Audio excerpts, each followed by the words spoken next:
Olá, sejam bem-vindos a mais uma aula aqui do PFPX. Pessoal, vamos dar continuidade ao nosso curso de estanqueidade. Estamos aí iniciando a nossa terceira aula, ok? E, já revisamos um pouco da terminologia. E hoje a gente vai entrar numa dinâmica um pouco diferente, tá? É uma questão muito importante quando nós tratamos aí tanto da análise de procedimentos, quanto da leitura de uma norma, alguma orientação técnica, nós nos deparamos com tabelas, tá? Inclusive, no nosso treinamento, vocês vão verificar lá que existe uma sequência de várias tabelas com fórmulas de conversões, tá? Unidades de medidas e outras informações pertinentes. Ou seja, não é somente executar a fórmula, já vimos as fórmulas. Nós vimos que as fórmulas têm alguns elementos, tá, que possivelmente vão estar dentro de outras orientações, de tabelas. Nem todos esses parâmetros que nós procuramos calcular estará aí diretamente à amostra, diretamente no case. E nem sempre vai ser necessário calculá-los novamente, porque eles já têm uma referência padronizada. É sobre isso que nós vamos discutir nesta terceira aula e aprofundar mais um pouco dentro desse contexto de cálculos pertinentes ao processo de estanqueidade. Tá ok? Então, vamos para a nossa apresentação de hoje. Tá ok?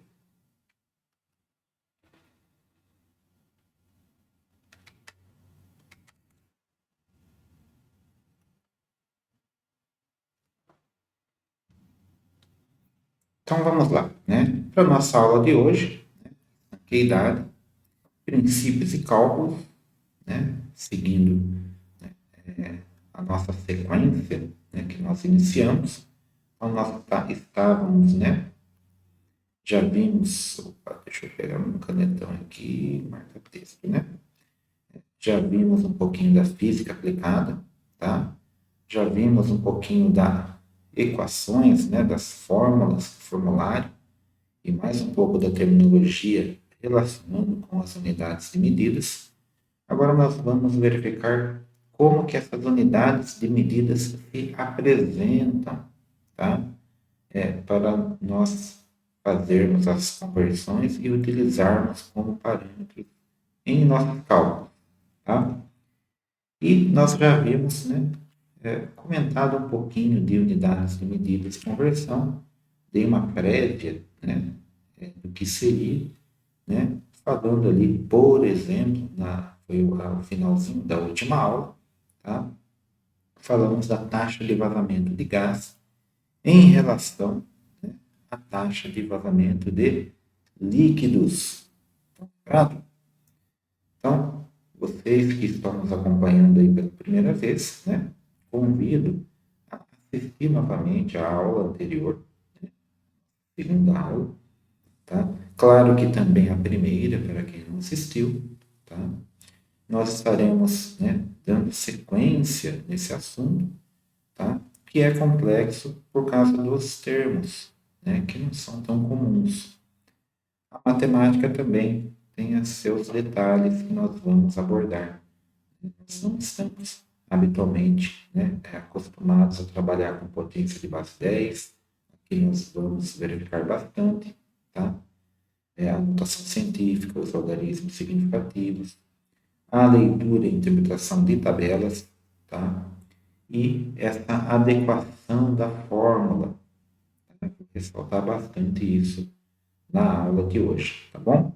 Então, o que nós havíamos falado na última aula, Aliás, só mais uma dica também, deixem aí seus comentários no nosso chat, ao vivo, estaremos aí, respondendo as dúvidas também, tá? Caso você tenha alguma dúvida, ok? Para você que é nosso aluno, esse conteúdo da aula de hoje está disponível na sua plataforma, tá bom? Para recapitular, para aprofundar mais nessas informações, ok? Mas basicamente, né, nós já vimos bastante sobre, né, as fórmulas. Nós vamos verificar a relação dessas fórmulas, já preparando para os cases, né, para os exemplos mais práticos. Tá? Então, por exemplo, né, quando nós comentávamos dessa conversão entre taxas de vazamento, imagine que eu tenho, né, um parâmetro dado para um gás, né, e um outro parâmetro dado para um líquido. Todos eles envolvem pressão. Tá? E algumas constantes, né, como que é o caso aqui, né, da constante K. Tá? E nós havíamos falado que, né, essa constante, né, ela poderia ser calculada, ok? Se eu conhecesse aqui, né, esses fatores, ou eu posso pegar diretamente na tabela, né, que tem uma tabela com alguns valores padronizados. Tá? Ainda não é questão de nós, né, verificarmos o exercício, né, mas só para vocês terem uma ideia aqui, né, tem a constante aqui da água, do álcool, do benzeno, tá? Para o ar, né, aqui, né, e no caso do hélio, tá? Constante do hélio, né, adicionado ao ar, ok? QL do gás vai ser dado em milibar, litros segundo a menos 1, né? A taxa de vazamento do líquido, centímetro cúbico por segundo, né? E a pressão em bar, né? Ou porventura, né, trabalharemos com milibar, tá? Dependendo de cada caso. Ok? Na tabela 1, vamos começar do princípio, né? Na primeira tabela que nós encontramos no nosso material, nós verificamos aí, né, as conversões de unidades de pressão. Então, já havia comentado com vocês, né, que no SI é o Pascal, né, nós estamos trabalhando com bar, tá? Muitas vezes nós vamos trabalhar com milibar, tá? Mas tem essa outra unidade, AT. O que é esse AT? Né? Ela equivale ao quilograma, né, por centímetro quadrado. Tá? ATM também é uma unidade, né, de medida de pressão. Tá? Torricelli é uma outra unidade de medida. PSI, né, uma medida do sistema inglês, né, que trabalha com a polegada. Então, dependendo de quem desenvolveu os estudos, né, com o passar do tempo, né, cada um desenvolveu uma maneira de medir a pressão. E ficou-se, né, essas diversas opções, tá, para a pressão. Por isso que é muito comum nós termos esses tipos de tabelinhas de conversão. Então, vocês notem que, né, aqui, por exemplo, o Pascal é dado em Newton por metro quadrado. O bar, né, é 0,1 megapascal. Um bar, tá? Um milibar, né, é 102 pascais. Tem algumas orientações aqui, tá? Um AT, né, 1 kp por centímetro quadrado, tá? ATM equivale a 760 torriceles. Torricelli, 1 milímetro de mercúrio. Tá? Por exemplo, não entrou mercúrio aqui, mas poderíamos medir em mercúrio. Tá? E o PSI. Tá? E como nós trabalhamos, o intuito aqui é nós não somente sabermos que existe essa tabela, mas trabalharmos com a tabela. Então, tem diversos fatores aqui, né, de conversão. A tabela me dá os fatores diretos de conversão. A questão é como eu trabalho com esses fatores, tá? Então, por exemplo, vamos pegar aqui, por exemplo, o milibar, tá? Vamos pegar aqui, ó, milibar, para transformar em PSI, tá? O cruzamento dessa coluna com essa linha me dá um valor aqui, né, indicado como 14,5, tá? Aproximadamente, vezes 10 a menos 3. E esse é o meu fator que eu vou usar para fazer a conversão. Tá? Nesse sentido que nós estamos trabalhando, nós vamos multiplicar. Tá? Então, eu tenho um valor dado em milibar, eu vou multiplicar por esse fator para achar seu correspondente em PSI. Tá? Mas poderia ser o inverso. Tá? Eu poderia ter, por exemplo, PSI e querer transformar em milibar. Tá? O processo inverso, eu não posso fazer também a multiplicação. Né? Justamente, eu vou ter que pensar inversamente. E eu vou ter que dividir. Tá?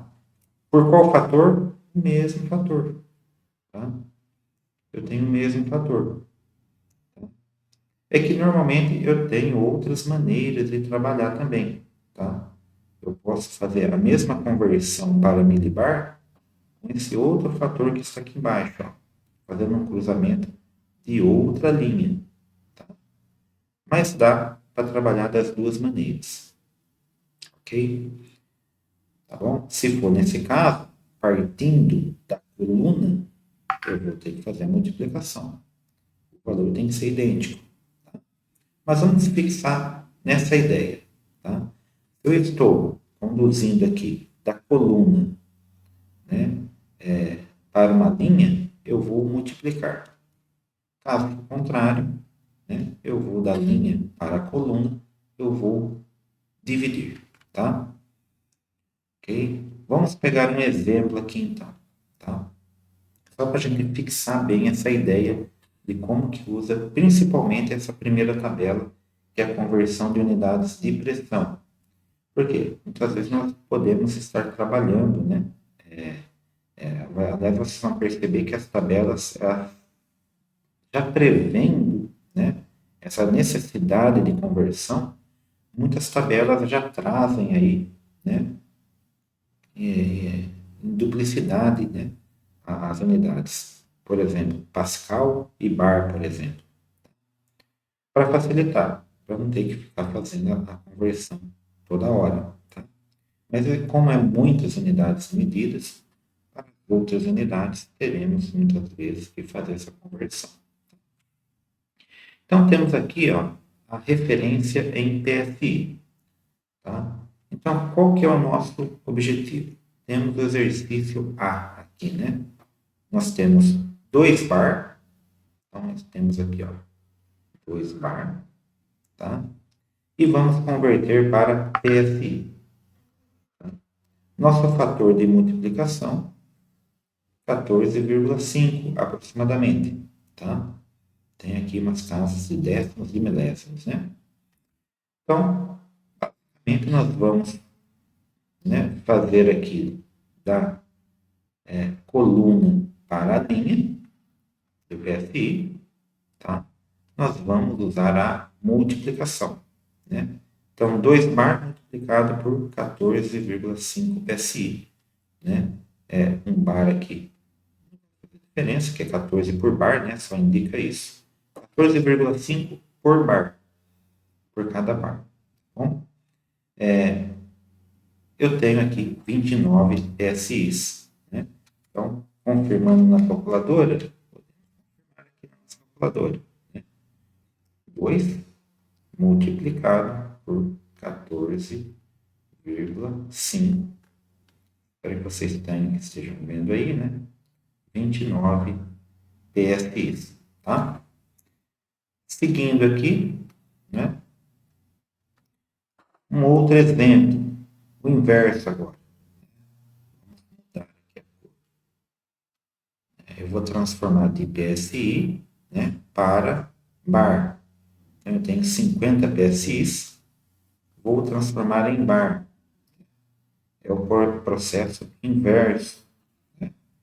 Vou usar o mesmo, né, parâmetro, que é o 14,5, tá? Só que agora eu vou pegar os 50 PSIs e dividir por esse valor, né? Obtendo aqui o valor de 3,45 aproximadamente. Vamos verificar também na calculadora, né? Então, eu tenho aqui, né? Limpar 50 dividido por 14,5, né? Então, aproximadamente, nós vamos verificar aqui, ó, 3,448275,8.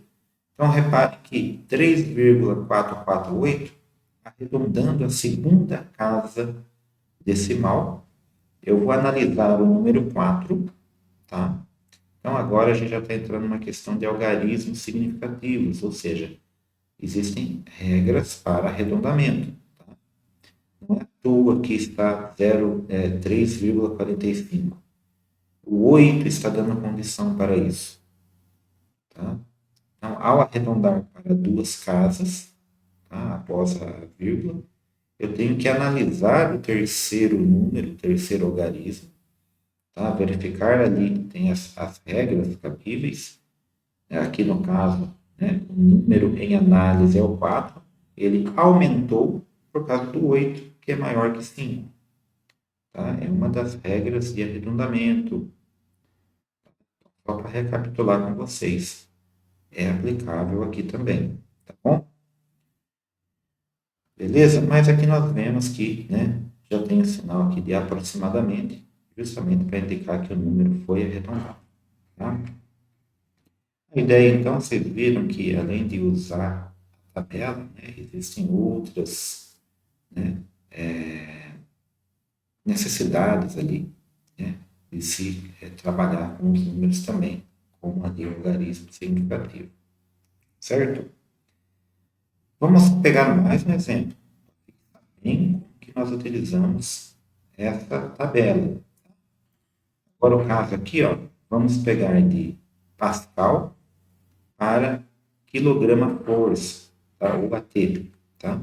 Então, vamos converter 1 megapascal para kgf centímetro quadrado. E kgf aqui, ó, é a mesma coisa que AT, tá bom? Só que é o seguinte, eu não tenho na minha tabela esse megapascal, tá? Mas essa letra M, né, eu sei o que significa. É um multiplicador do Pascal. Tá? Então, eu sei o que significa esse M Pascal para kgf. Tá? E no caso aqui, eu sei que 1 megapascal equivale a 1.000, 1 milhão de Pascal. Né? A casa de milhar. Certo? Então, megapascal, né? Daqui, né? 1 milhão, tá? Dividido pelo fator de multiplicação, que é o que está aqui. Ó. Nós estamos dividindo, porque é o movimento inverso, né? Se fosse ao contrário, kgf para megapascal, eu teria que multiplicar, né? E converter aqui para megapascal. Tá? No caso aqui, 10,2 kgf centímetro quadrado. Tá? Na calculadora, vamos colocar de novo aqui na calculadora também.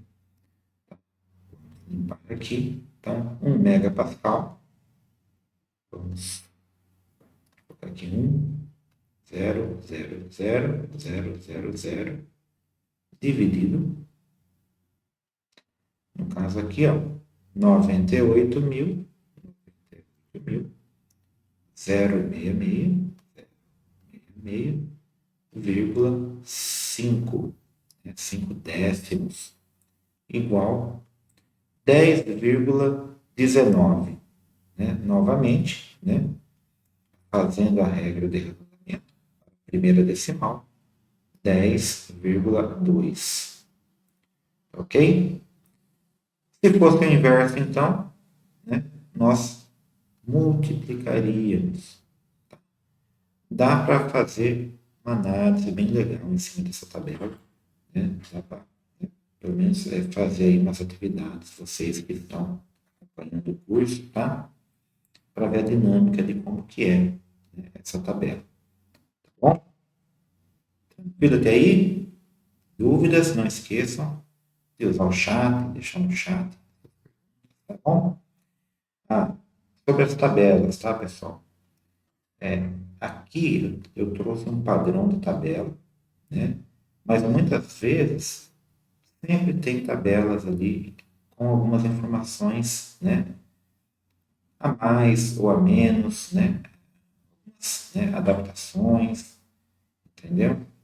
Varia um pouco de uma tabela para outra, mas a dinâmica é a mesma, tá?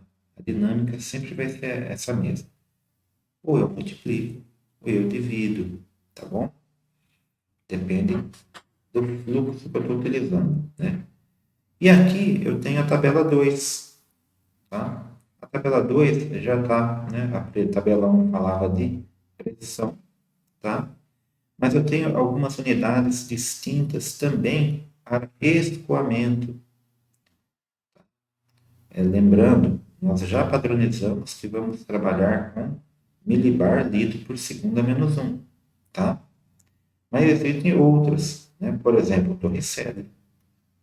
Torricelli litros por segunda menos 1 também. Qual que é o fator de conversão? 0,75. Aqui vai ser a mesma dinâmica, né? Se eu estiver convertendo de Torricelli para milibar, eu vou dividir por 0,75, tá? Ou, né, se eu estiver convertendo de milibar para Torricelli, se esse é o caso, eu multiplicaria por 0,75, ok? Posso fazer o contrário? Dá para fazer uma outra relação aqui. Ó. Vamos analisar aqui numa outra cor. Eu posso multiplicar para achar milibar? Eu posso. Eu posso multiplicar por 1,33. Tá? Aí eu acho em milibar. Tá? É um fator que eu também trabalho com as duas unidades, milibar e Torricelli, mas vejam que o fator mudou. Quando que eu trabalho com 1,33, quando eu trabalho com 0,75? Tanto faz. O que você tem que entender é quando você multiplica e quando você divide, tá? Vamos tentar fazer aqui uma análise. Deixa eu ver se eu trouxe aqui. Eu não trouxe com Torricelli aqui, mas vamos lá. Aliás, eu trouxe sim, com Torricelli. Vamos fazer das duas maneiras para vocês verificarem a diferença, tá? Suponhamos que aqui nós temos 14 milibar, tá? E eu quero transformar em Torricelli LHS-1, tá? Como que eu faria então? Eu teria que, multiplicar o 14 pelo fator 0,75, tá? Foi isso que nós vimos, né? Pela regra. Nós, quando estamos multiplicando aqui, né? A coluna, tá? Pela linha superior aqui, tá? Nós multiplicamos, tá? Mas eu vou voltar lá na tabela. Notem bem, ó, 14 milibar, tá? Vou puxar na calculadora aqui que fica mais fácil.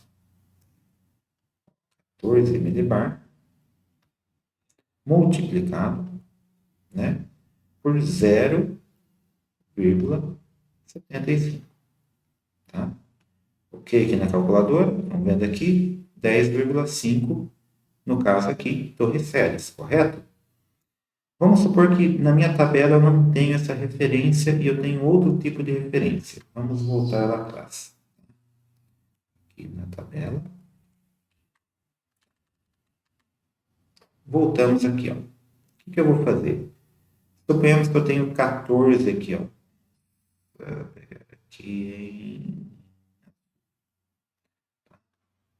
Eu tenho 14 milibar e vou transformar aqui, ó, em Torricelli por essa outra referência. Vou usar 1,33. para transformar em torricelli. Perceberam que agora eu vou ter que dividir, porque eu estou fazendo linha por coluna? Tá? Então vamos pegar nossa calculadora. Vou zerar a calculadora aqui. Né? Vamos pegar o 14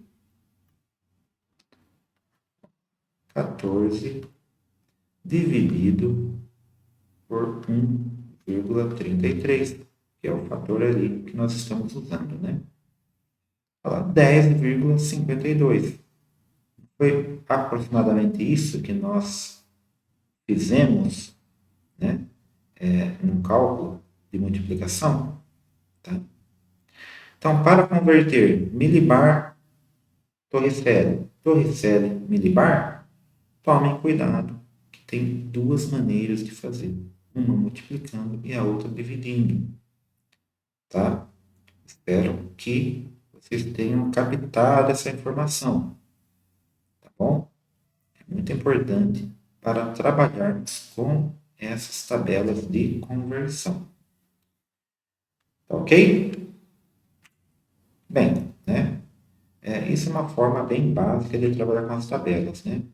Bem que hoje nós temos aplicativos que vão nos ajudar nessas conversões. Então, se você tem aí, né, dispositivos móveis, celulares, por exemplo, tablets, possivelmente você vai ter acesso aí, né, à internet, mesmo instalado um aplicativo que faça essas conversões automaticamente. Aliás, diversas conversões, né? Tranquilo? Mas vamos para a tabela 3, tá? A tabela 3, né, já é uma tabela mais informativa, né, que para essa relação de cálculos, tá? Então, ela vai abordar aqui tipos de escoamento, tá? Então, ela traz aqui uma relação, né, de alguns tipos de escoamento, tá? Não traz nenhuma relação com fórmulas, né? Então, a princípio, vamos primeiramente recapitular um pouquinho sobre escoamento. Lembra que escoamento, né, é um dos conceitos abordados em mecânicas dos fluidos. Né? Normalmente é um assunto bem profundo, dentro da engenharia até. É bem profundo na área técnica. Tá? Mas nós já temos uma ideia pela própria interpretação da palavra. Né? Turbulento, por exemplo, é um tipo de escoamento, né, onde nós temos aqui, né, um fluido que se move de forma caótica, né, de forma caótica, né, formando ali vórtices, redemoinhos. Isso impacta muito ali, né, no equipamento, tá? Então, esse tipo de escoamento, né, tem uma alta perda de carga por atrito, tá? É esse mesmo atrito que leva a impacto em tubulações, por exemplo, dentro de tubulões de caldeira, por exemplo, né? Criando cavitações, enfim, né? Agrega ali, né, algumas considerações pertinentes à inspeção. Tá? E quando é que ocorre, então? Né? Ocorre quando eu tenho uma velocidade alta, tá, desse fluido e a viscosidade é baixa. Tá? Tem uma baixa viscosidade. Tá? Ok? Então, essas são características de um escoamento turbulento. Né? Ao contrário, né, se eu tiver uma baixa velocidade e uma viscosidade maior, eu vou ter um escoamento, né, laminar. Tá? Então, no caso aqui, né, é como se ele estivesse escoando sem formação de vórtices ou redemoinhos, em camadas paralelas, tá, ao seu recipiente. Se for uma tubulação, imagine que no sentido longitudinal, se formam camadas onde esse fluido ele escoa. Já, né, é bem melhor, não tem aquele atrito, né, com as paredes, né, do equipamento ou do recipiente. Tá? Baixa viscosidade, alta viscosidade, aliás, e baixa velocidade. Tá? Transiente. Transiente, né, também dentro do próprio termo, né, já vamos verificar que é um escoamento intermediário. Ou seja, ele vai, né, estar tanto apto a ser laminar quanto a turbulento, né? Ele pode alterar esse comportamento, né, no mínimo parâmetro possível ali, tá? Então ele fica bem ali, né, num ponto entre turbulento e laminar. Tá? Ele é considerado então uma condição instável, tá? Porque qualquer pequena mudança no padrão de temperatura ou de pressão, por exemplo, né, ele pode migrar de um estágio laminar para turbulento. Por isso que é importante controlar parâmetros.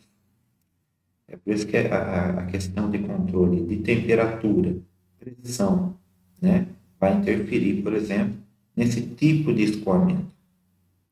Tá? Tranquilo até aí? Só para recapitular, né? E o molecular, né, que é um tipo também que traz aqui na tabela, né, tem uma ligação, né, interessante, né, com uma pressão muito baixa. Aliás, da pressão atmosférica, ou seja, quando nós estamos ali falando do vácuo, tá? Os processos usam o escoamento molecular, criando o vácuo, né? E nós vamos chamar também, né, esse tipo de escoamento de fluxo livre molecular. Imagine que as moléculas serão arrancadas por baixa pressão. Essas moléculas vão praticamente ali, né, ser puxadas, né, com um mínimo de colisão, pelo menos umas com as outras, tá?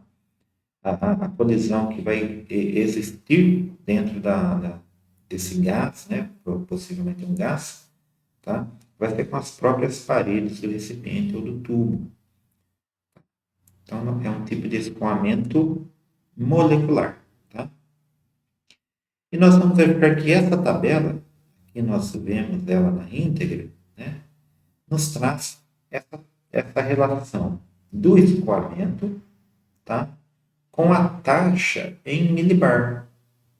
Então, ou seja, conforme a taxa de escoamento, né, eu vou já saber se meu tipo de escoamento vai ser turbulento, laminar, transiente ou molecular.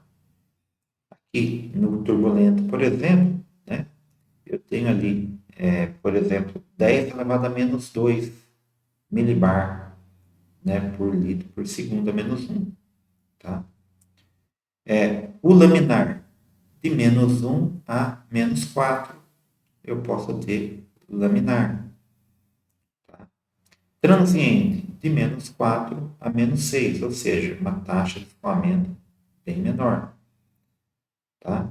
Aqui, né, essa taxa, na verdade, aqui, né, vai ser a pressão por litro pelo tempo. Tá? E molecular é quando eu tenho aqui pressão muito baixa, 10 a menos 6, ou seja, estamos falando de um número na casa ali de milionésimos, tá? Nós vamos verificar um pouquinho dessas potências de base 10, vão ser muito aplicáveis aqui dentro do contexto, tá bom? Mas esse é o que a tabela nos informa, tabela 13, ok? A tabela 4 também fala de escoamento, tá?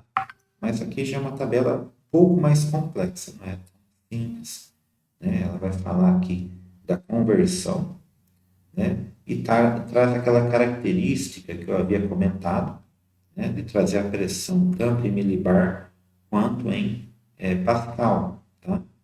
Então aqui, ó, nós já vemos aqui essa primeira característica de ter duas unidades de medidas, tá? Relacionando aqui com 4 tipos diferentes aqui de vácuo, tá?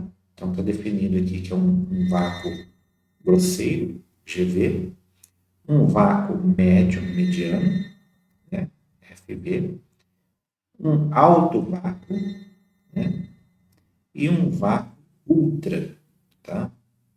Então aqui tem algumas siglas, GV, FV, HV e UHV, né? Só para relacionar com a pressão, tá? Então, pressão dada aqui em milibar, 1 vezes 10 a 3, tá? Dá aqui mais ou menos 1000 milibar, que equivale a 1 bar, tá? Até 1 milibar. Então, tem um range aqui, né? Até 1 milibar. Então, abaixo de 1 milibar até 1 milésimo de milibar, né? Que 10 elevado a menos 3, tá? Eu teria um vácuo médio.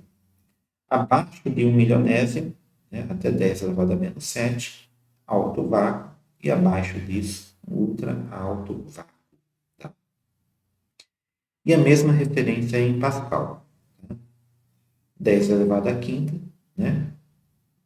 Pascais, até 10 elevado a 2, né? Que daria ali mais ou menos 100 pascais. Tá? Corresponde à quantidade em milibar também. Tá? Então, tem aqui, né, as suas, né, classes de pressão, né, conforme a nomenclatura para cada tipo de vácuo, para cada classe de vácuo que foi definida.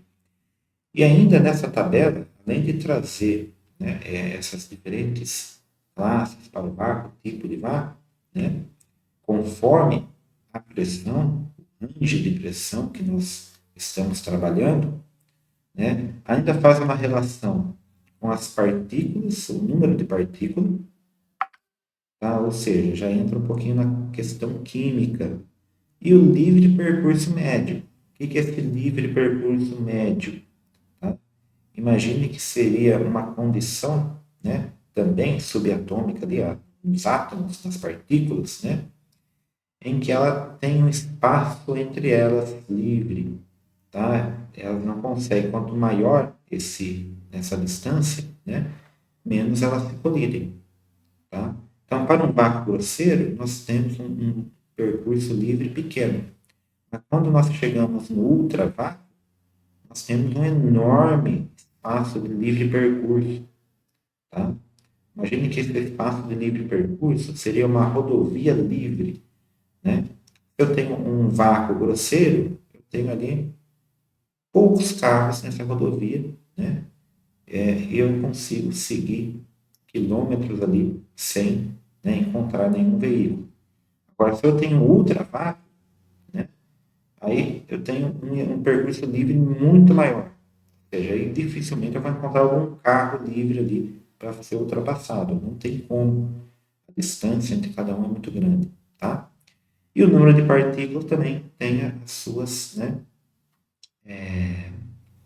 considerações conforme cada tipo, cada classe de vácuo. Tá? Então, nós temos aqui, né, centímetro menos 3, né, aqui, né, para, né, a unidade de medida, tá bom?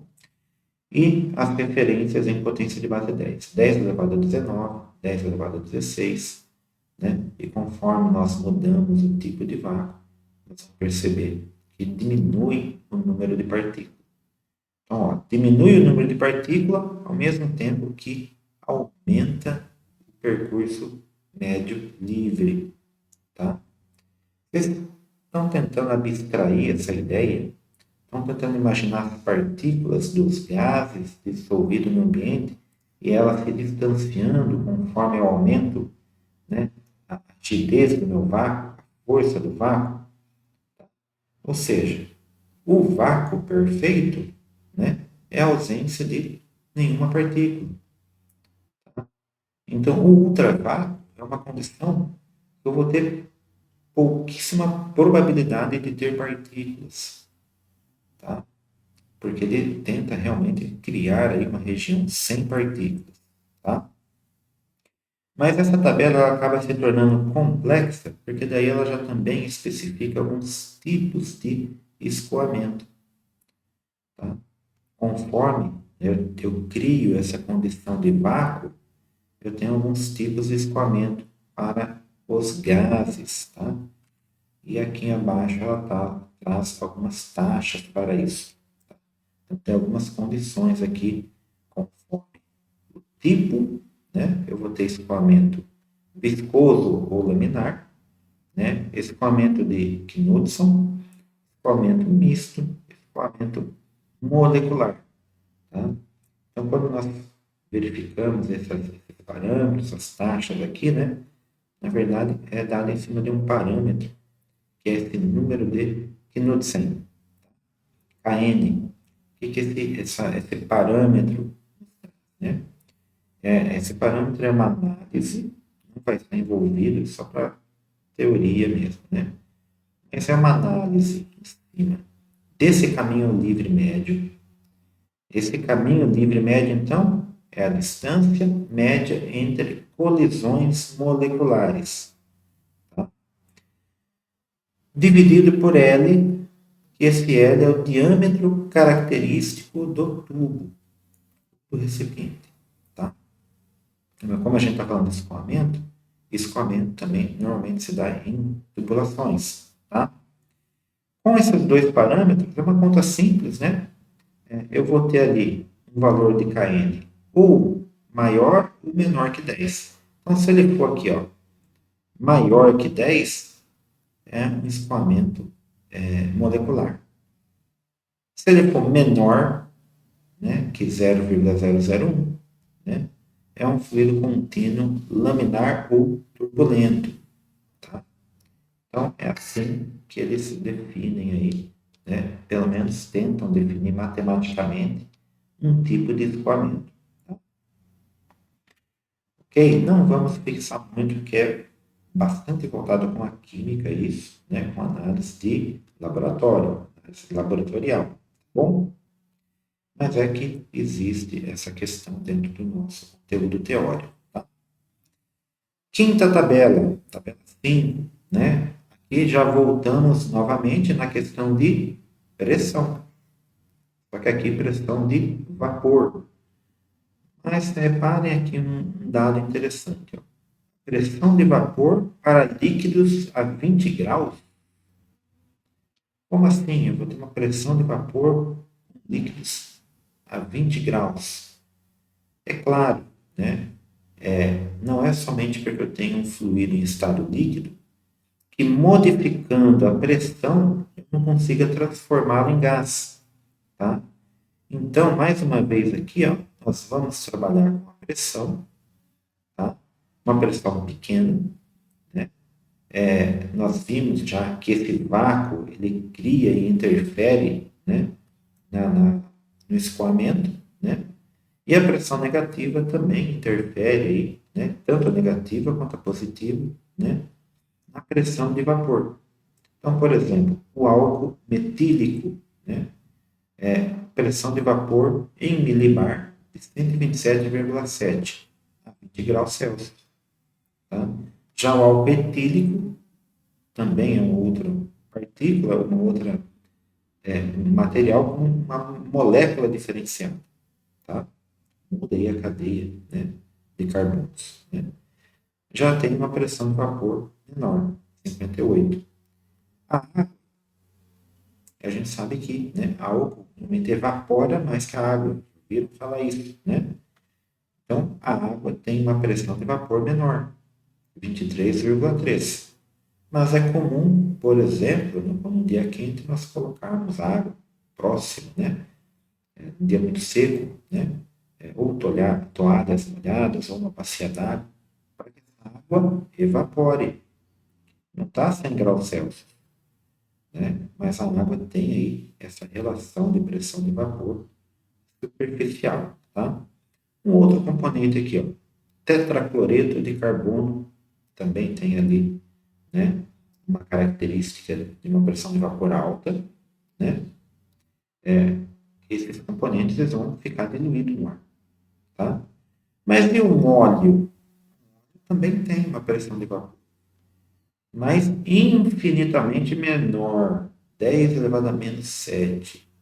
Então, ou seja, né? É muito mais difícil eu ter ali uma condição de pressão para o óleo, tá? Então, a pressão é bem menor em milibar, tá? Então, essa pressão de vapor, né? Aqui nós temos algumas considerações. Ela é exercida pelas moléculas de um líquido que escapam, né, para a fase gasosa, sem serem pressionados pelo fator temperatura, mas sim pelo fator pressão. Tá? E outra característica é que esse valor de pressão de vapor depende da propriedade física de cada substância, tá? Porque cada substância tem uma interação molecular diferente, um arranjo molecular diferente, tá? Então depende dessa interação entre as moléculas, tá? E aí, quando nós falamos em moléculas de gases, né, nós sabemos que as moléculas dos gases estão dispostas de maneiras aí aleatórias, né? Não tem, né, uma padronização, mas elas têm vários tipos de movimento, né? Por exemplo, elas podem ter um movimento de translação, né? Uma rotação no próprio eixo, né? Elas podem ter uma própria um movimento interno da própria partícula, né? Intramolecular, né? Elas podem ter uma vibração, né? Elas podem ter ali uma força de atração por causa devido à polaridade, né? Esses fatores que também estão envolvidos ali, né? Na questão da pressão e temperatura. Esse estado, né, dessas moléculas, elas mudam, né, ou vibram mais, né, ou elas fazem, né, movimentos mais aleatórios conforme nós vamos mudando os parâmetros de pressão, volume, né, e temperatura. Tá? É isso que vai configurar ali, né, a energia que nós vamos passar, né, calorífica e também a questão da temperatura, por exemplo. Então, isso um pouquinho da tabela 5. Na tabela 6, nessa sexta tabela, de novo nós estamos falando de pressão, né? Nós falamos de pressão de alguns elementos distintos. Aqui nós estamos especificando a pressão para o vapor d'água, mas só com um parâmetro diferente aqui relacionado com temperaturas diversas, né? Nós relacionamos alguns elementos diversos com a diferença de pressão numa dada temperatura. O que nós temos que saber é que cada elemento, se eu mudar a temperatura, também muda esse padrão de pressão. E como exemplo, nós pegamos a água. Tá? Então, por exemplo, a 100 graus Celsius, tá? Nós temos uma pressão de 1 bar praticamente. Né? 1010,8 milibar. Né? Dá 1 bar. Metade dessa temperatura, 130,3 milibar. Tá? 25 graus Celsius, já vimos. Esse valor estava na tabela anterior, 22,6 aproximadamente, né? Porque lá nós estávamos trabalhando com 20 graus. Tá? Com 0 graus, aí a pressão cai, né, bastante. Tá? Ou seja, essa interação com a água líquida já está mudando, né? Então, o vapor d'água, temos vapor d'água no gelo seco, por exemplo? Temos, né? Aqui a menos 40 graus, nós temos ainda uma pressão, né, de vapor de água. Então, interessante, né? Vapor de água a menos 40 graus. Sim, por causa da pressão. Tá? 78,5, né, graus negativos. Aí já começamos a entrar aqui na potência, né, de base 10, notação científica, para ajudar nos números com grandezas muito grandes, né? Então, existe uma relação da temperatura. Então, imagine, se eu tenho a temperatura, né, diminuindo, eu tenho uma pressão também diminuindo. Conforme eu diminuo a pressão, eu também, aliás, conforme eu diminuo a temperatura, eu também diminuo essa pressão e vice-versa. Tá? Se eu estiver aumentando a temperatura, né, eu também aumento essa pressão de vapor, tá? Conforme a temperatura. Ok? Então, essa relação da tabela 6 é interessante. E na tabela 7 também tem uma consideração interessante aqui, que traz aqui pressões parciais para o nosso ar comum, ar seco. Tá? Por que ar seco? A gente está considerando que ele não tem vapor d'água. Tá bom? Então, nós temos aqui composição, considerando que esse ar é um gás, né? Nós temos vários tipos de gases, aliás, no nosso ar. O mais comum é o nitrogênio. Primeiro dado da primeira coluna aqui, né? Da segunda, na verdade, eu tenho a porcentagem em volume, tá? Composição do ar em volume, nitrogênio 78%. Na segunda coluna, eu tenho a pressão parcial no ar, tá? Então, no ar em milibar, o nitrogênio fornece uma pressão parcial de 980,9 milibar. Tá? E ele também tem uma densidade, tá? Que é calculada em cima das suas moléculas. Tá? Aqui é dada em kg metro cúbico, tá? 1,25 aproximadamente. O segundo elemento mais presente no ar é o oxigênio, em torno de 20%. A molécula O2, né? Duas moléculas de oxigênio para formar ali dois átomos de oxigênio para formar uma molécula de oxigênio. Tá? Tem essa característica em porcentagem, 29, né, aproximadamente 21%, e pressão no ar 209,5. E a densidade, ele tem uma densidade um pouco maior. Tá? Então, argônio, né, já é um gás nobre, tá? Ele não faz essa relação de interação molecular. Já tem ali uma composição bem menor. Né?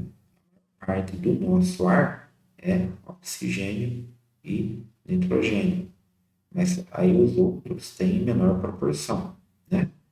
Dióxido de carbono, tá? Tem pouco, mas é muito importante. Né? Esse processo de fotossíntese, né? Para as plantas.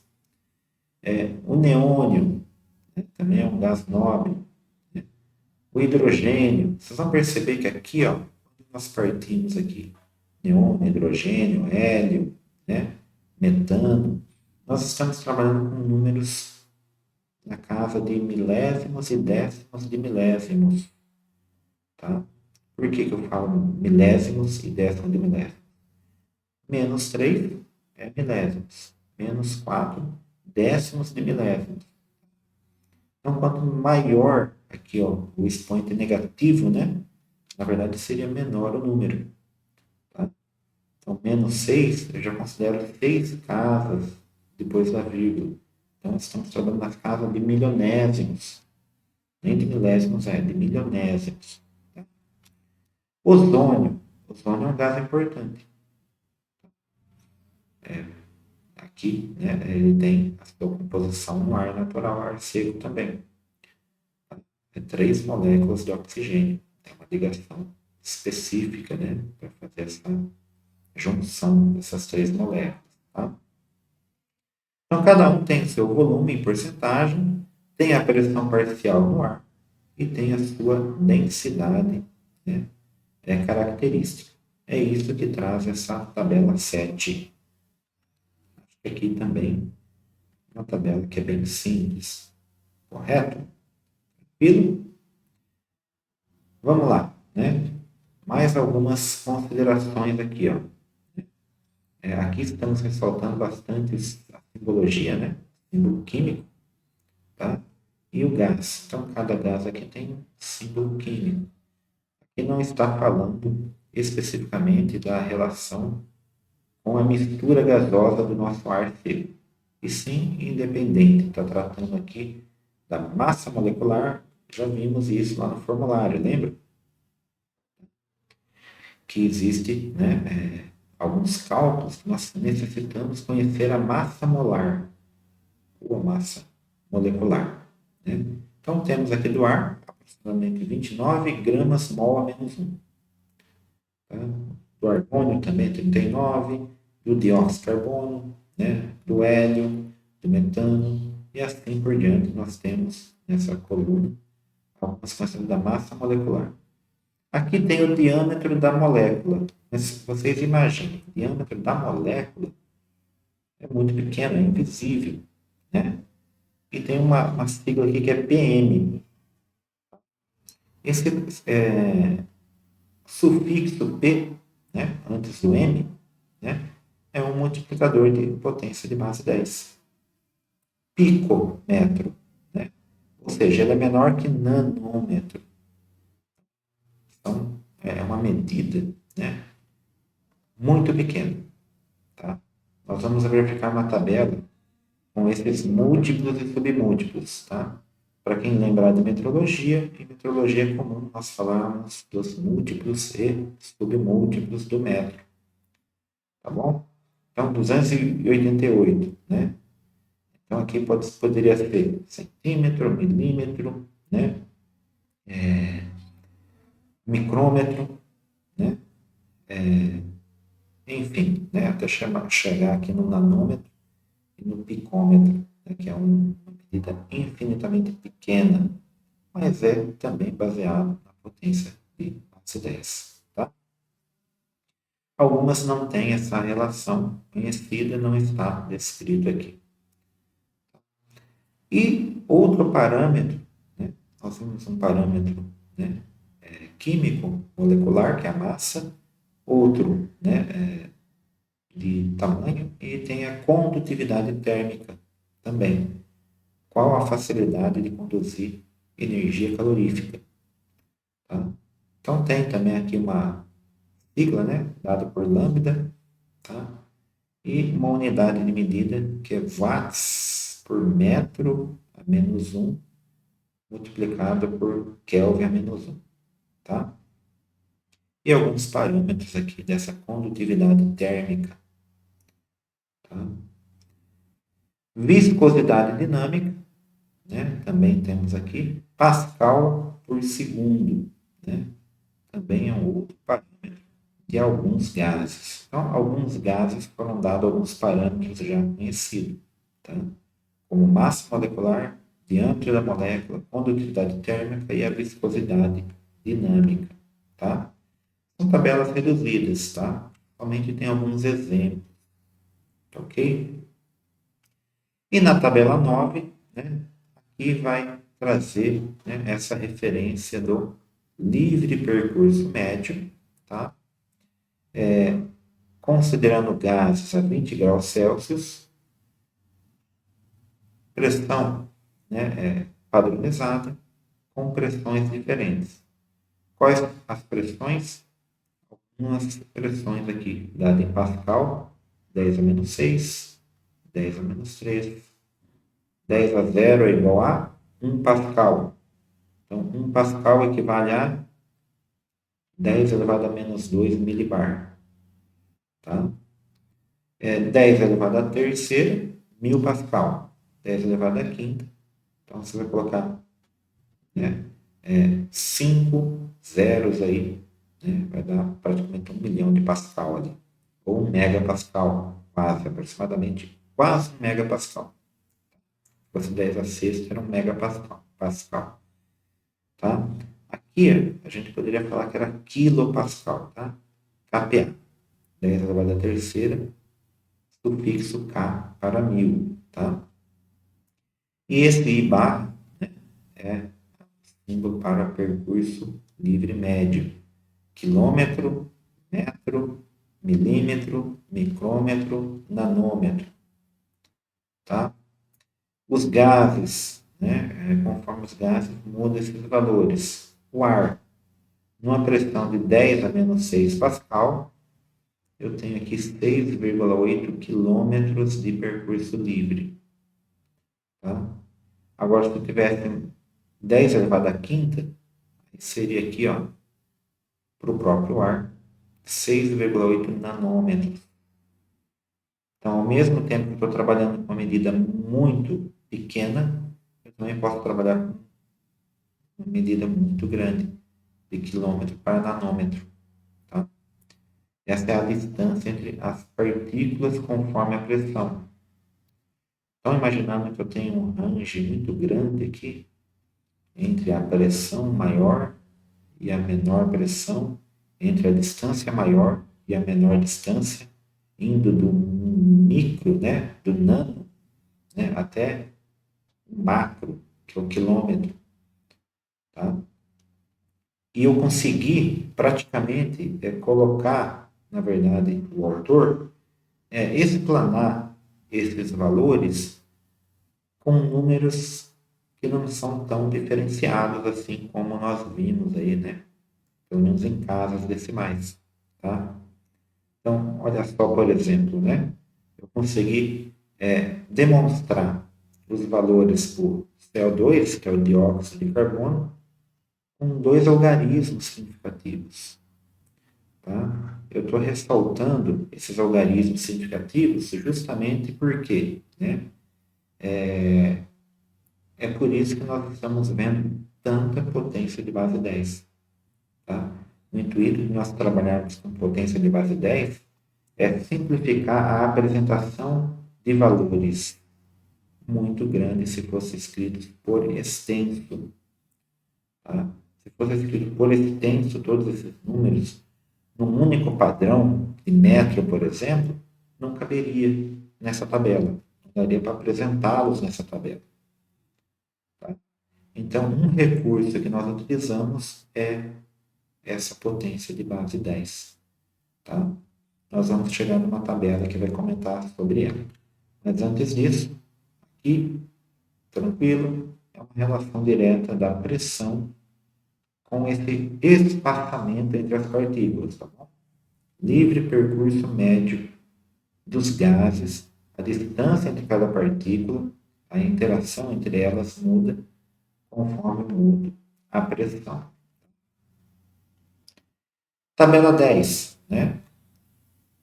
Constante específica. Tem uma constante que nós já vimos, essa constante. Vocês vão lembrar lá quando nós falamos na aula passada dessa formulinha aqui, ó. E eu falei do PVT, tá?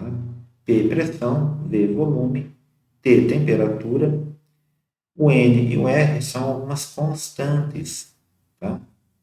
Então, essa constante R, nós até conseguiríamos calculá-la. Eu não dei muita atenção naquela época, justamente porque já é um valor conhecido, tá? Já é um valor conhecido. Só temos que tomar cuidado, né, que a unidade de medida muda. Então, aqui, por exemplo, na tabela dada, Joule quilograma por Kelvin. Joule por quilograma vezes Kelvin. Tá? Mas existem outras tabelas com parâmetros diferentes. Por exemplo, 0,08 ATM litros mol a menos 1 K menos 1. Tá? Ou metros cúbicos pascal mol a menos 1 K menos 1. Joule por mol menos 1 por Kelvin menos 1. Então, são maneiras diferentes de trabalhar com a mesma constante. Tá? Depende do contexto. Aqui, no caso, Joule por quilograma por Kelvin. Tá bom? Ok, então, alguns exemplos aqui, né? Essa constante para o ar é 287. Se utilizada essa medida, essa constante, o hélio tem outro valor, o hidrogênio tem outro valor, e assim por diante. Tá ok? Então, uma tabela simples também, que relembra o que nós vimos na aula anterior, quando falamos em PVT. Na tabela 11, tabela 11, nós temos aqui, né, aquela simbologia que eu estava comentando, tá? Então, é aqui na tabela 11 que nós vemos aqui, né, como que nós estamos trabalhando em excesso até com potência de base 10. Tá? Então, quando nós estamos trabalhando, né, por exemplo, pico, né, nós estamos trabalhando com 10 elevado a menos 12, com um trilionésimo. Lembra lá da tabela? Tá? E ao mesmo tempo, nós estamos trabalhando com mega, que também é na casa de milhão. Tá? É um número muito grande e um número muito pequeno. Tá? Passando pelos intermediários, claro. Né?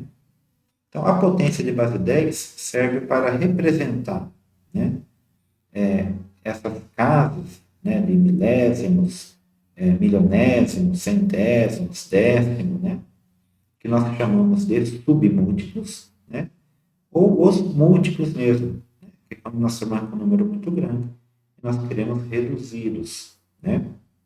Por exemplo, o 100, 10 elevado a 2, o 1000, 10 elevado a 3, o milhão, 10 elevado a 6.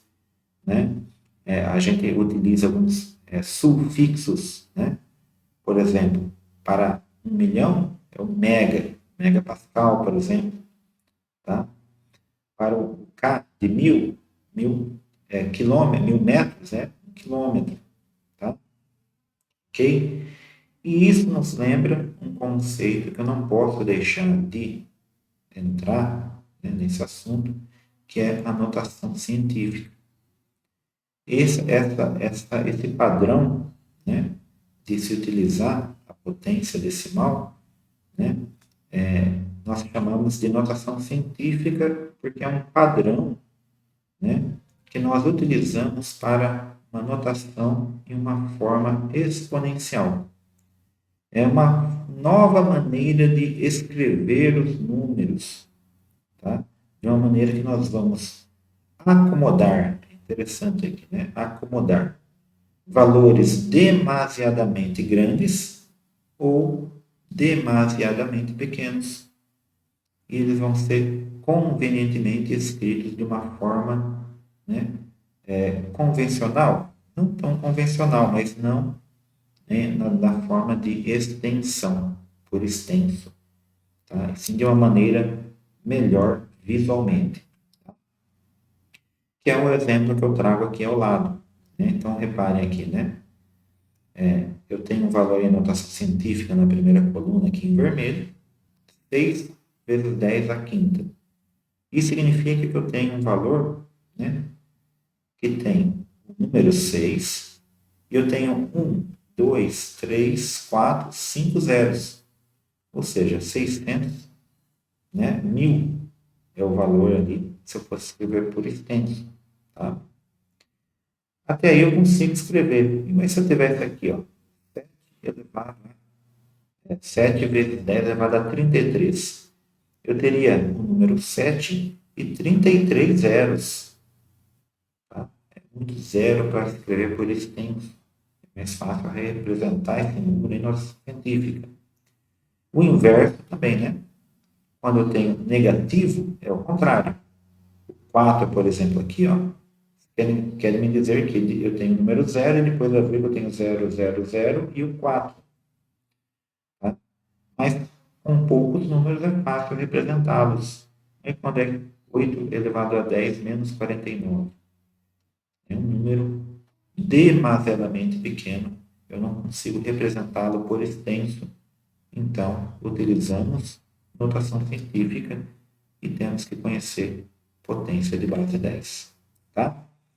Então, nós muitas vezes teremos que trabalhar com essa conversão, ou seja, com a transformação de um número para uma notação científica, para manter o padrão. Tá? Eu vou pegar uns exemplos aqui só para a gente, né, saber a dinâmica. Tá? Porque a dinâmica está relacionada com o deslocamento da vírgula. Tá? Nosso sistema decimal, quando nós deslocamos a vírgula no número, é a mesma ideia de nós aumentarmos um expoente na base 10. Tá? Para a gente manter o equilíbrio, tem que ser assim. Então, por exemplo, vamos fazer usar esse número aqui, ó. Tá? 253.756,42. Nós até poderíamos dizer que ele é multiplicado aqui, ó, por 10 elevado a zero, né? Por quê? 10 elevado a zero é 1. Então, qualquer número multiplicado por 1 é ele mesmo. Tá? Aí foi omitida essa informação. Quando eu mudo a vírgula que estava aqui no... A vírgula estava aqui entre o 6 e o 4. Mudei ela uma casa para a minha... Mudei para a minha esquerda, tá? Eu aumentei um valor do meu expoente. O que era 10,0, 10 elevado a 0, ficou 10 elevado a 1. Mais uma vez eu andei para a esquerda. Novamente eu aumentei 10 elevado ao quadrado. Mais uma vez eu andei aqui com a casa, né, para a minha esquerda. Aumentei mais uma vez 10 elevado à terceira, ao cubo, tá? Mais uma vez e assim por diante, tá? Nós fomos aumentando o expoente conforme nós andamos com um número até a, né, vírgula chegar no número 2. Poderíamos andar mais? Poderíamos. É só andar a vírgula, acrescentar zero e aumentar o expoente. Mas eu quero que vocês reparem esse número aqui, ó. Esse número aqui, ele tem uma característica interessante. Ele é maior que 1, tá? E menor que 10. Essa é a característica da notação científica, tá? Às vezes, por facilidade, nós usamos um número, né, de 2 algarismos. Tá? A notação científica tem o princípio de considerar um número entre 1 e 10 e o seu, né, multiplicando ali em potência de base 10. 10 elevado a 1, a 5, a 10, a 15, a 20. Tá? Então, vai ser sempre 10 elevado a x. Ok? E esse número aqui, né, fica como um coeficiente multiplicando a potência. Tá? O inverso também, né, dá para fazermos o mesmo raciocínio. Ok? Deixa eu apagar aqui.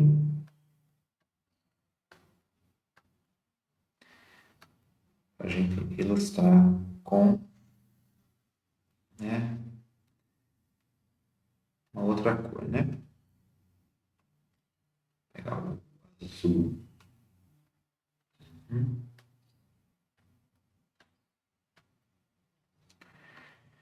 Então, notem que eu tenho um número bem pequeno aqui, né? 0,000000475, tá? O que nós vamos fazer? É um número que eu também poderia considerar, né? É um número normal, multiplicado por 10,0, né? Beleza. Tá? Eu vou andar com a vírgula ao contrário aqui, tá? Eu vou andar com a vírgula para a minha direita. Cada vez que eu ando com a vírgula para a minha direita, eu vou descer, diminuir um expoente. Era 0, 0 menos 1 mesmo. Andei mais uma vez para a esquerda, diminuo mais um expoente, menos 2.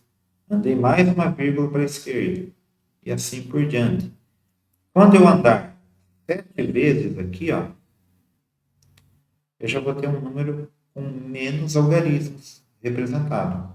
0,475 vezes 10 a menos 7. Andando mais uma vez para a minha esquerda, direita, né? Eu terei 4,75 vezes 10 a menos 8. Tá? Ok? Esse é um valor em NC, notação científica para um número pequeno. Tá? Essa é a ideia da notação científica, só para reavivar na memória, né? Se vocês não conheciam, tá bom? Beleza até aqui, pessoal? Bastante informação hoje, né? Mas vamos lá, né?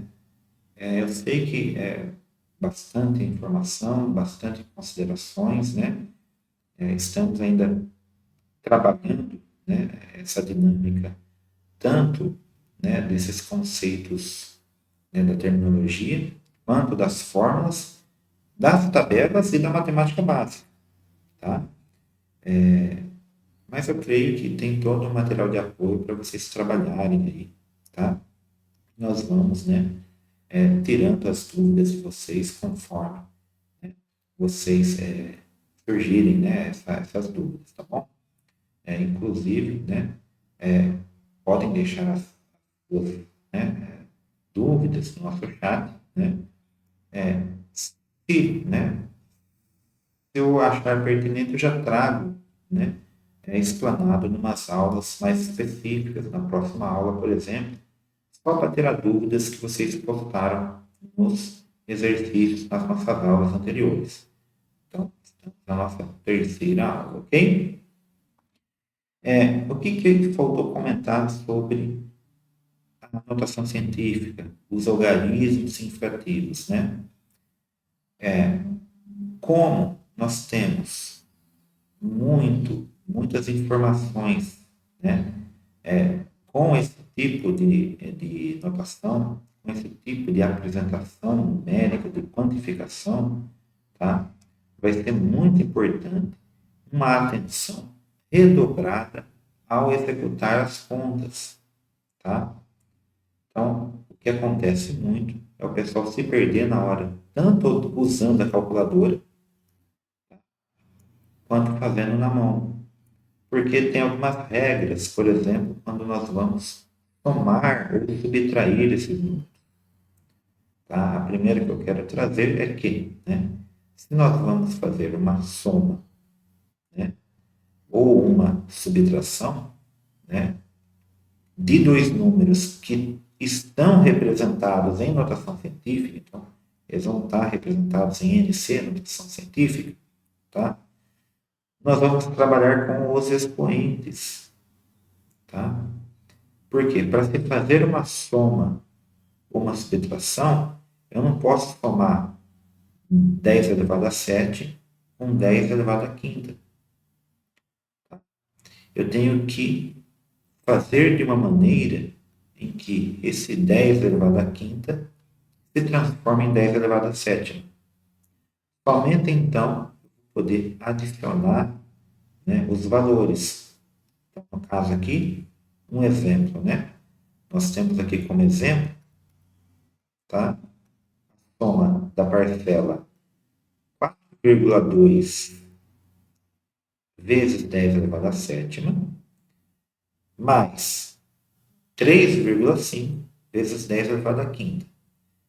Então, primeiramente, eu tenho que me atentar aos expoentes, fazer a conversão, mudando a vírgula.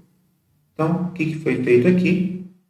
Andei com a vírgula para a minha esquerda. Cada vez que eu andei com a vírgula para a esquerda, eu acrescentei um número no expoente. Então, estava no 3, pulou para o 0, mais um 0, andei duas casas, adicionei mais 2 no expoente. Tá? Tudo isso por quê? Para manter o 10,7 e poder executar a soma do 4,2 e, né, do 0,035. Tá? Okay? Então, foi isso que nós fizemos aqui na nossa soma. Na subtração é a mesma coisa. Então, temos aqui um exemplo também. Tá? Então, esse outro exemplo aqui, 6,32 vezes 10 a nona, menos 6,25 vezes 10 a nona. Já está no mesmo padrão. Tá? Ok? Vamos executar a soma. No caso aqui, desculpa, a subtração. Deu 0,07. Opa, paramos por aí?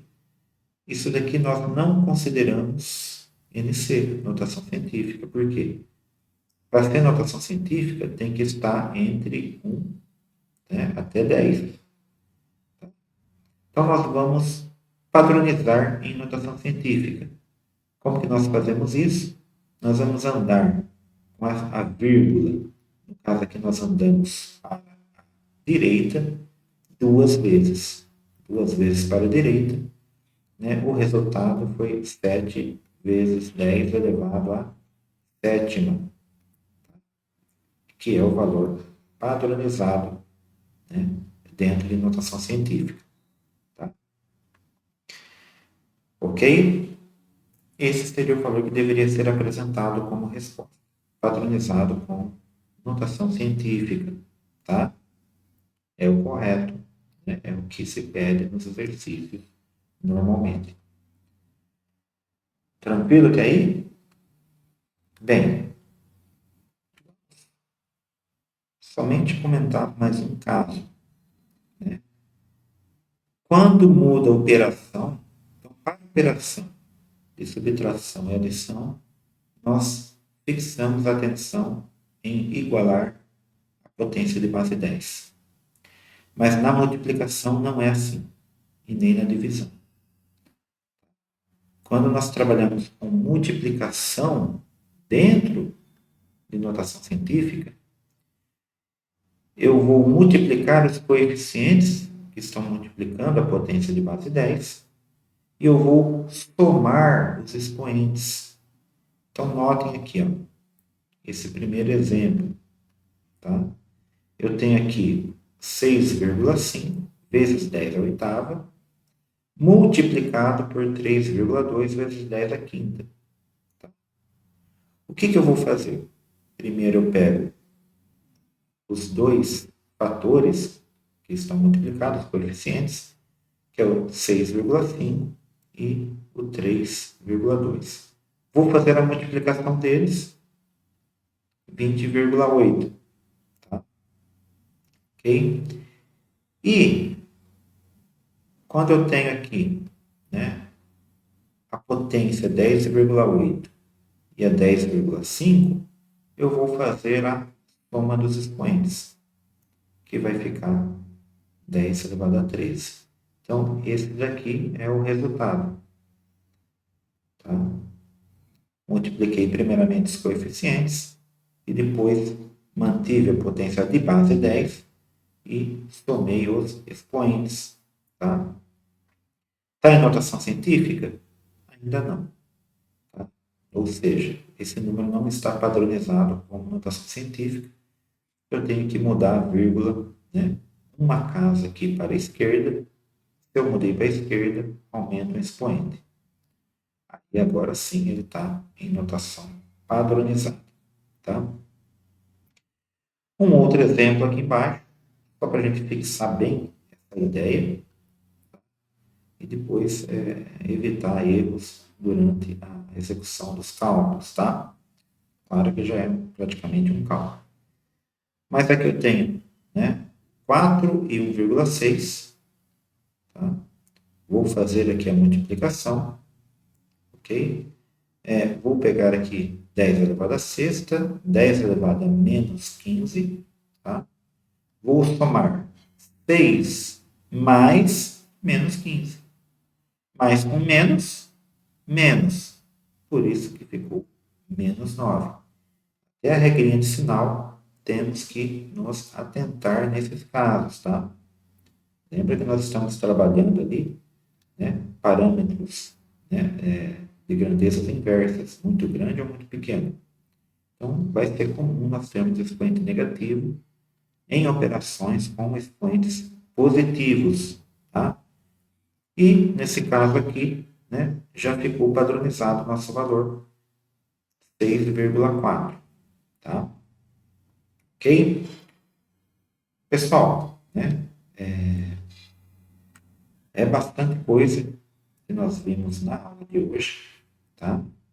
Então, vocês já têm toda uma ideia de como se trabalha com as, né, tabelas, certo?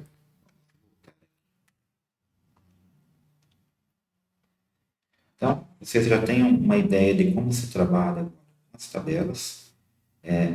Verificamos mais um pouco aí dos parâmetros envolvidos, das fórmulas envolvidas e da matemática, né, como que nós adaptamos os resultados por umas conversões dentro da unidade de medida. Tá? Tudo isso é muito importante, né, para nós trabalharmos de maneira suave os nossos exercícios. Tá? E eu convido vocês, né, se você é novo no nosso canal, né, se inscreva, né, deixe o seu like aí, né, e acompanhe as aulas anteriores, né? E para você que é nosso estudante, revisem na plataforma de estudo, tá? Esse contexto, os exercícios pertinentes, tentam ver se esses exercícios que estão na plataforma já deu para dar uma clareada, né? E dá para interpretar de uma forma melhor. Eu creio que nesse ponto, né, vocês não teriam mais dificuldades na interpretação de cada estudo de caso que nós colocamos, né, como exemplo na plataforma. E é esses estudos de casos que nós vamos abordar na próxima aula. Tá ok? Bem, agradeço a participação de vocês, um abraço a todos. Obrigado pelas considerações aí do chat. Tá? E nós vamos, né, finalizando a aula de hoje por aqui. Tá? Se ainda tiver alguma dúvida, não deixem de colocar também. Nós trazemos na próxima aula, né, a solução para vocês. Até mais, pessoal. Fiquem com Deus e bons estudos.